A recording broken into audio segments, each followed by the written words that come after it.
Hallo, Alex vom Team Sote hier. Lange ist es her, dass ein Video von uns kam. Es waren viele private Probleme. Ähm, Es gab auch ein paar Probleme innerhalb des Teams und auch einige Änderungen jetzt im Team. Und wir wollten euch heute was bisschen Besonderes liefern. Wir haben nämlich in Köln wieder unser Bestes gegeben. Und es gab unter uns ein Deck, das uns ein bisschen überrascht hat. Und auch ein paar den Schiedsrichtern, die dort waren, glaube, tatsächlich gefallen hat, sowas zu sehen. Und aus diesem Grund werden wir das Rest vom Video jetzt in Englisch machen. Und ich würde sagen, ich fange damit jetzt gleich an. Hello guys, Alex from Team Soda here, and this time my first English video for Cardfight Vanguard. I played at the BWC at Cologne this year with a clan which is really precious to me, Gold Paladin. I will show you now what kind of build I played, and I will try to explain it as good as I can, and I hope that my English is well enough that you can understand it all. So, before I start with the profile itself, I want to say, like the title stated, I got the 14th place with this deck. All the matches were really fun and intense. I tried my best. I was going all out, and I'm really proud with my result. I When I got on the start, I didn't thought that I get this place. Which clan and which build I faced in each round, you find in the description below. And now let's start with the actual deck profile. For my starting Vanguard, my first Vanguard in each game, Knight of the Early Dawn Cole. His skill, Auto, Forerunner, and Act, Rearguard Circle, Chainbreak 1, Unite. Put this unit into your soul, look at 3 cards from the top of your deck, search for up to 1 card from among them, call it to Rearguard Circle, and shuffle your deck. And that unit gets power plus 2000 until end of turn. So Cole is, I think, one of the best starting options I have, because he can make my field better. Doesn't matter which stride I stride it first. Yes. So for my grade 3s, I play 1 Dawngull. Dawngull is a 10k grade 3, which 2 really interesting skills. The first is Count, Rearguard Circle, Chainbreak 1, Unite.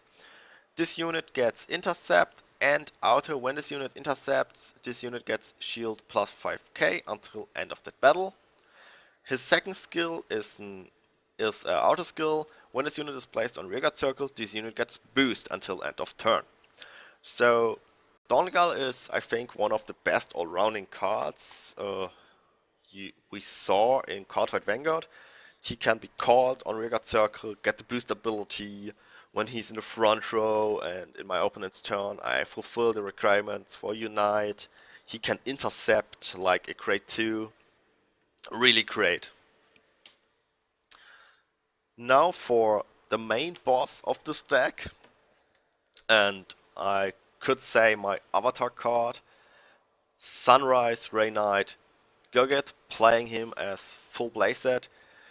He's the G-Boss grade 3 of Gold Paladin, and his skills are Auto, Vanguard Circle, Chainbreak 2, Counterblast 1, Soul Blast 1. At the beginning of the guard step, he is attacked.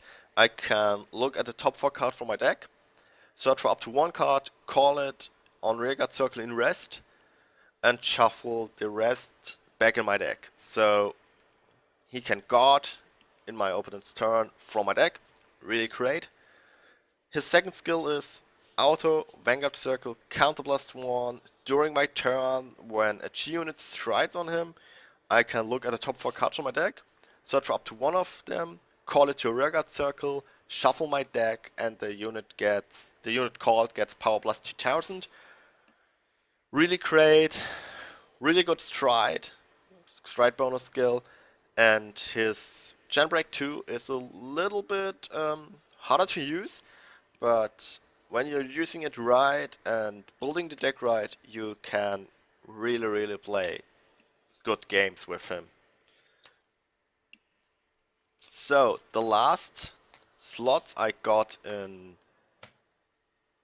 this deck for the Great Freeze is older card. Um, just to say it now, it's no Essel.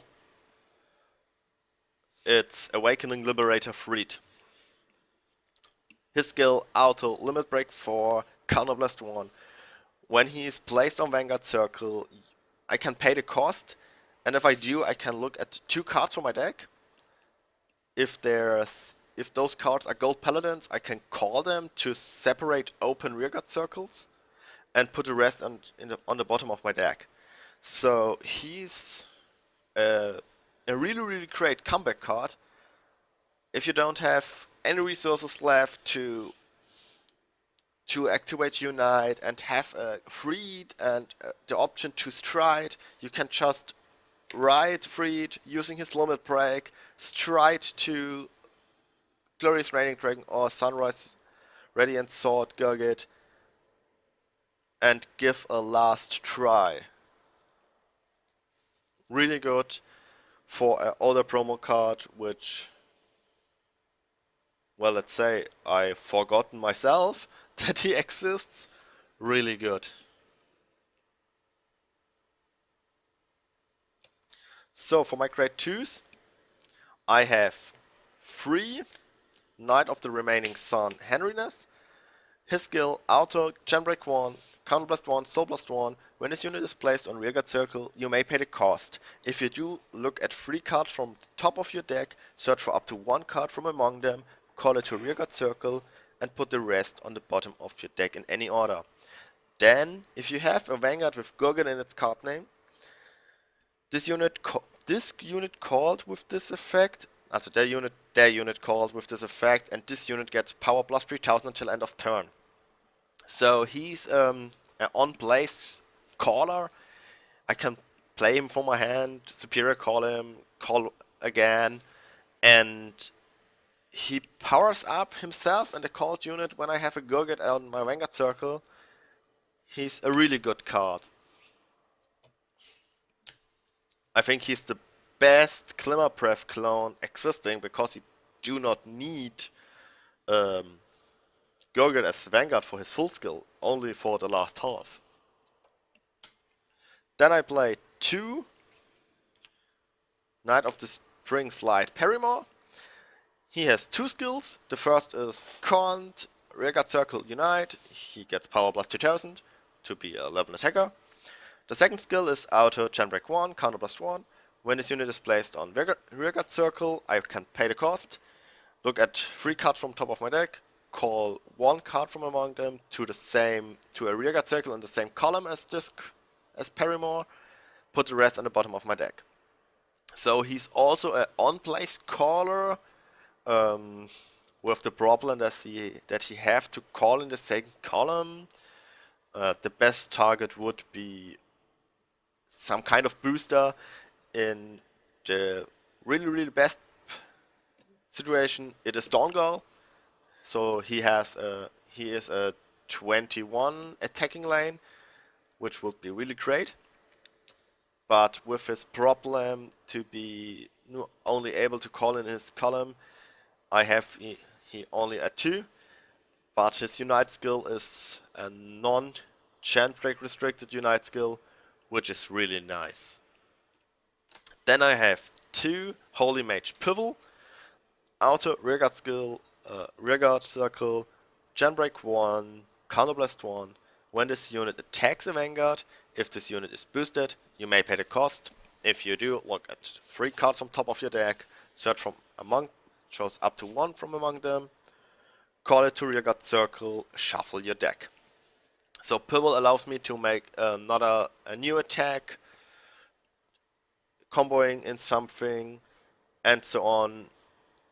It's a good card to have in a deck. Then I have 3 Knight of the Faint Sun Magia. Magia, her skills are Auto, Rearguard Circle, Unite. Put this unit into your soul. At the end of each turn, you may pay the cost. If you do, Soul Charge 1. Her second skill is Count, Vanguard, Rearguard, Guardian Circle, Resist. So she cannot be chosen by opponent's card effects. Her first skill makes her really good. Because she can use the skill at the end of each player's turn, so I can counter charge at the end of my opponent's turn for putting her in my soul.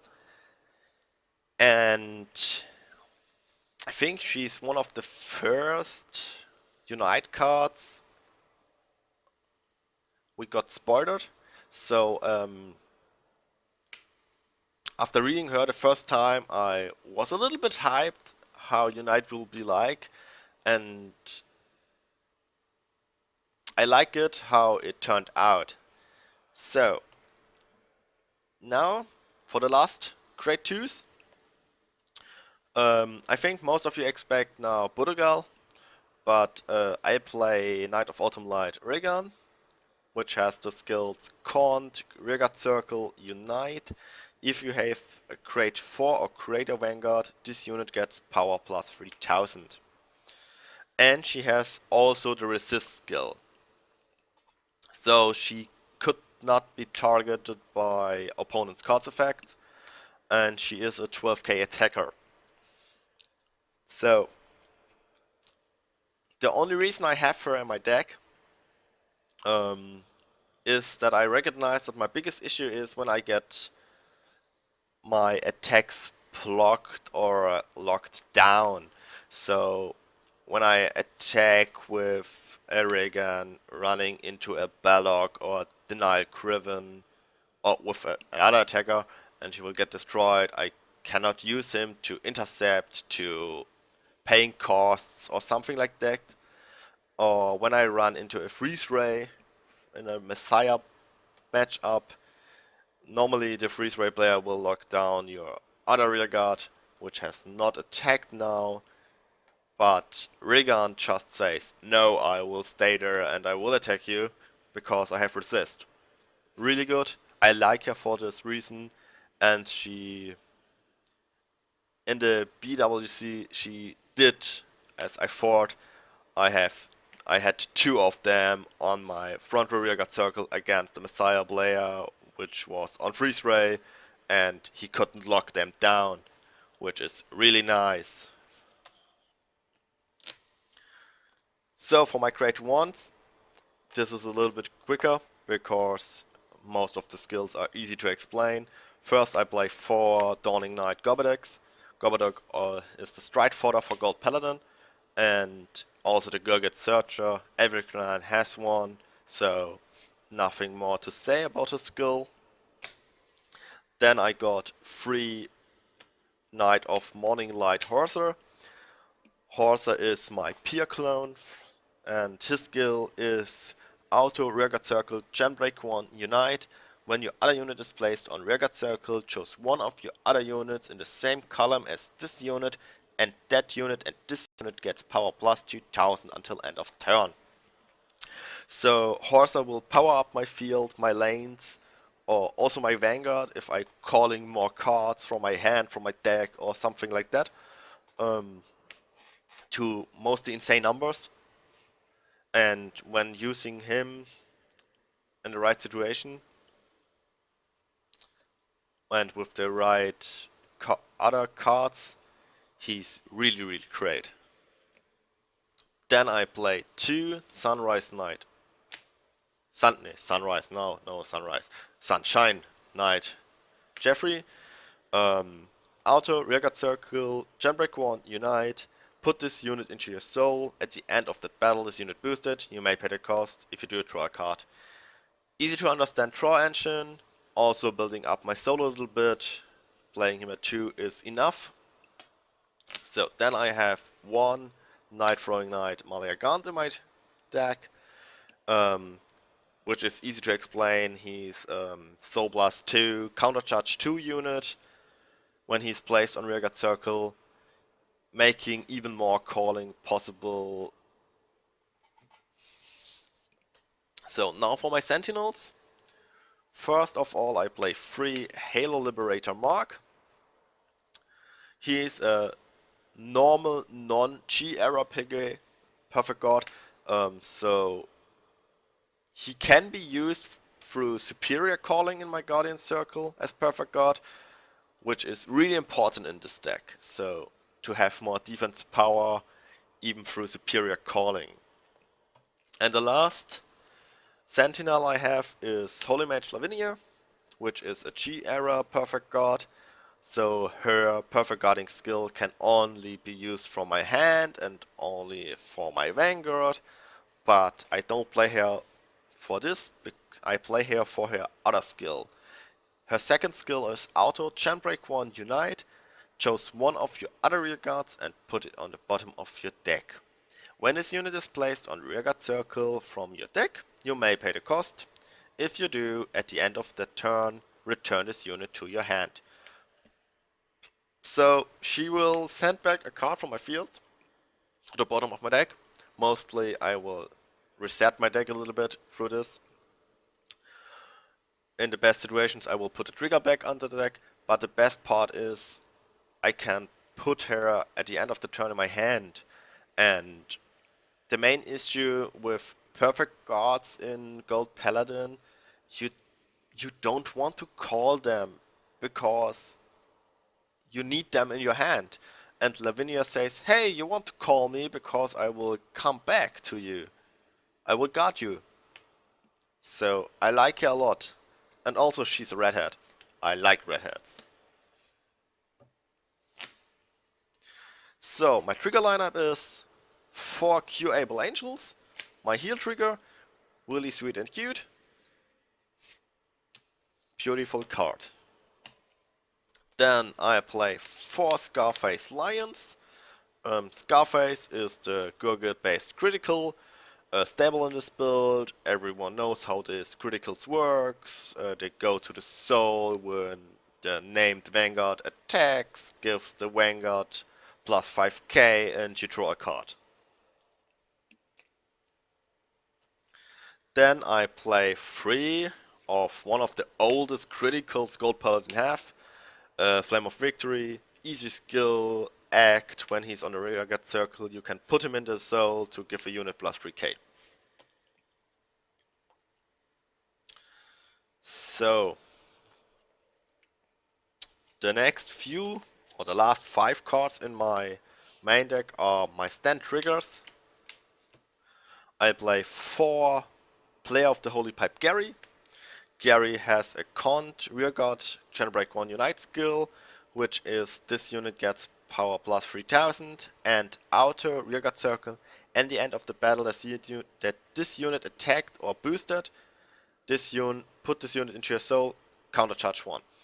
So normally you don't want to call triggers in your top checks, but Gary allows you to say, hey, I want to call Gary because he will countercharge after his attack or after his battle. Why not? And also a stand trigger you maybe want to call is Gigantic Ringer. Gigantic Ringer has the skill Auto Rearguard Circle Chainbreak 1. Put this unit on the top of your deck. When your other rearguard is placed on rearguard circle from your deck, you may pay the cost.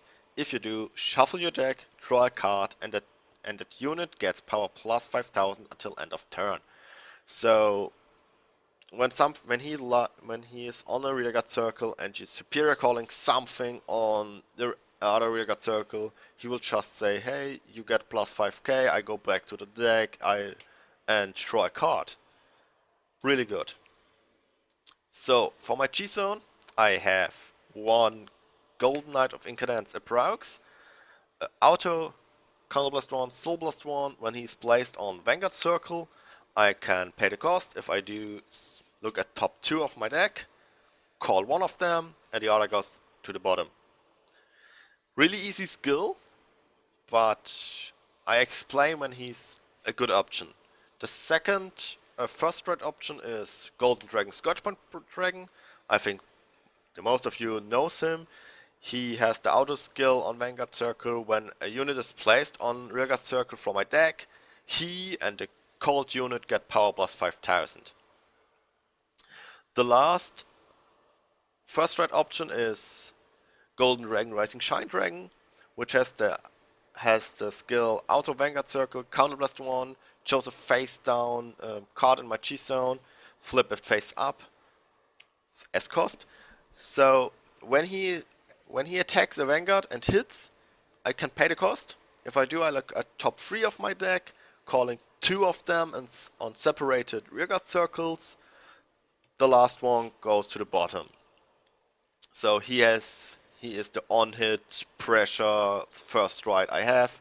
Also possible to allow me to use General Break 2 in my opponent's turn. Really good mind game. So when I want to use which, when I have many options to superior calling in my first strike turn, I will use Scourge Point. So I have a big attack with my rear guards, with my Vanguard. If I have only a few attackers and have to try to make my field better, I can use a Prox. And if I have only Guardians in my hand and have to play a little bit defensive, I will play Rising Shine to make those mind game actives that I could use in my opponent's turn, my Chant Break 2 of Gurgit to be more defensive than normally. Really good options. Then I play 2 of my evolved avatars, Sunrise Ray Radiant Sword Gurgit, Act Vanguard Circle, Chant Break 2, Soul Blast 1, Counter Blast 1, Soul Blast 2. I just swapped the costs in my head. This unit gets power plus 5000 for each of my rearguards, and up to 5 rearguards gets power plus 5000. So normally you will use his skill when you have full field to power up the most, but I also used him with only 3 rearguards. He's then a 41 attacker plus his boosting unit. He's good enough to use to make the defense of your opponent smaller, to bait out some guardians, to bait out a perfect guard. But the best part of him is that he can be one of the biggest attacker I have ever seen. This is because his skill is not once per turn restricted. You could use his skill 5 times if you have Counterblast 5 and 10 soul. So he would get power plus 125 if you have 5 rearguards. Really powerful. When you're using it at the right time, then you can make a really strong move. Then, for the new Grade 4 Gold Paladin God, I think it's the best good stride Gold Paladin have. I'm playing him at 4. You can see him on the sleeves. It's Golden Dragon, Glorious Raining Dragon. His skill is Auto Vanguard Circle Unite. When he attacks, I can pay Counterblast 1, flip a copy of him open, and put 2 of my rearguards on the bottom of my deck. Then I will check the top 7 cards of my deck and choose up to 1 card for each face-up card in my G-Zone and call those units to separated rearguard circles. The rest is put back in the deck and I shuffle my deck. When I have called 3 or more units with his skill, I counter charge and soul charge 1. So Glorious Raining will easily allow you to make 5 attacks in his turn, or making good numbers, good combos, and let's say hits like you're using this 5 attack turn with no costs. A really great especially when Glorious Raining is boosted from a Horser. So Glorious Raining will easily get over 50k or something like that. Now for the next cards I have in my G-Zone, one is Air Elemental Sea Breeze. It's a Grey Elemental with has the skill that you can strike him in your main phase for paying Counterblast 2 and drop a card from your hand. When you have a Grade 3 Vanguard and your opponent is on Grade 2, has not ridden in his last turn, and you don't have any face-up card in your G-Zone. So you can Superior Strike him to, let's say, punish your opponent when he says, hey, I will stay on Grade 2, or punish his bad luck when he really great stocks, but you have to use him because when you don't use him in this build, you simply do nothing. Most of your skills are gen break restricted, so you have to use him. But he's a really good card. You could also vanilla stride him or flip him face up with Rising Shine Dragon. Really good. Then I have Metal Elemental Screw in my G-Zone as one of my G-Guardians. Easy skill when I have a face up card in my G-Zone and he is put in my Guardian Circle. I can drop a card and he gets shield plus 10k. The next G-Guardian I have is Sacred Heaven Prayer Master Rhea, which easily says when she is placed on Guardian Circle and I have 2 rear guards or more, she will get 5 shield up. So she will be a 20k shield. Easy to understand. Then I have 2 Golden Beasts Slay Me Flare in my G-Zone, which is the best Guardian Gold Paladin have, and the Guardian Gold Paladin needed to be better in your opponent's turn. Slay Me Flare says when he is placed on Guardian Circle, you can put a rear guard on the bottom of your deck as cost, and then you can look at the top 5 of your deck, search for up to 2 cards with different crates, call them to Guardian Circle, and guard with them. So Slay Me Flare is normally between 25 and 30k guard. In really few situations he's only a 20k shield, but the best part is when you're hitting in the top 5 Halo Liberator Mark or a really normal perfect guard from the non-Chi era, so you can superior call the Chi guard, the perfect guard to the Guardian Circle, drop a card, perfect guard. Gold Paladin is, I think, the only clan which can bypass guard restriction skills. And that's why I play normal perfect guards. It's really great. And the last 2 G-Zone slots I have is for a card I first started to hate and I don't liked him much. And like I said before, I don't play Azel, so and you didn't see Azel, so it cannot be Mithril Azel. It's Golden Dragon, Spearcross Dragon, the first Triple Rare Strike Gold Paladin God. And his skill is Auto, Vanguard Circle, Counterblast 2, chose a face down copy of himself, turn it face up. When he's placed on Vanguard Circle and I have 1 face up card in my G-Zone, I can pay the cost to look at the top 5 cards of my deck and call from those 5 cards as many cards as I want for each. Also, I can call 1 card for each face up G unit I have.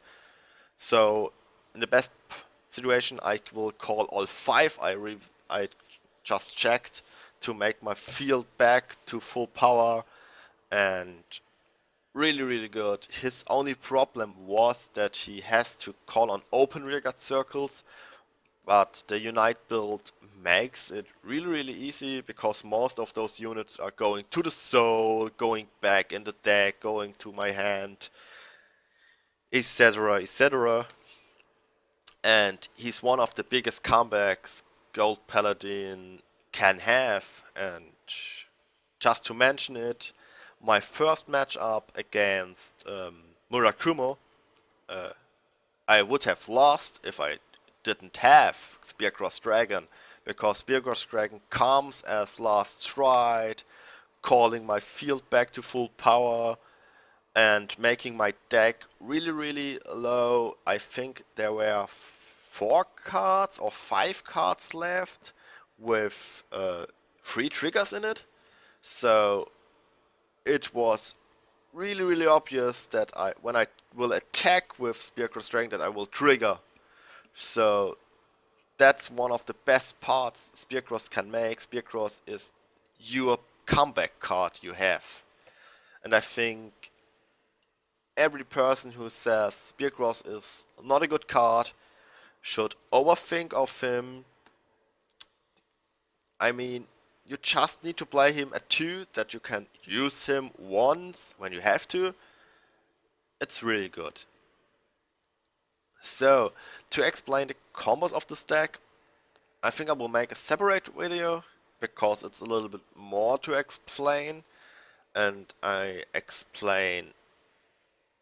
like to explain things, because when it is a little bit, let's say, complicated to understand why a deck is built in a different way. So, but I hope you liked this video, and maybe I inspired some of you to trying out Gold Paladin's Unite builds without Azel, because I think you don't need Azel. Mostly when you're facing Link Joker, you will facing Messiah, and Azel helps Messiah. I don't like to help my opponent getting hand cards, and Azel will do it. That's not good. And so I will say, for the end of this video, thanks for watching. When you like this video, I hope you will subscribe to this channel. Normally we will make videos in German, because we are a German team. But I think we will try to start making subtitles in English, so that you can understand what we are saying. I hope all of you good luck, have fun with Vanguard, help people, and so on and so on. Bye.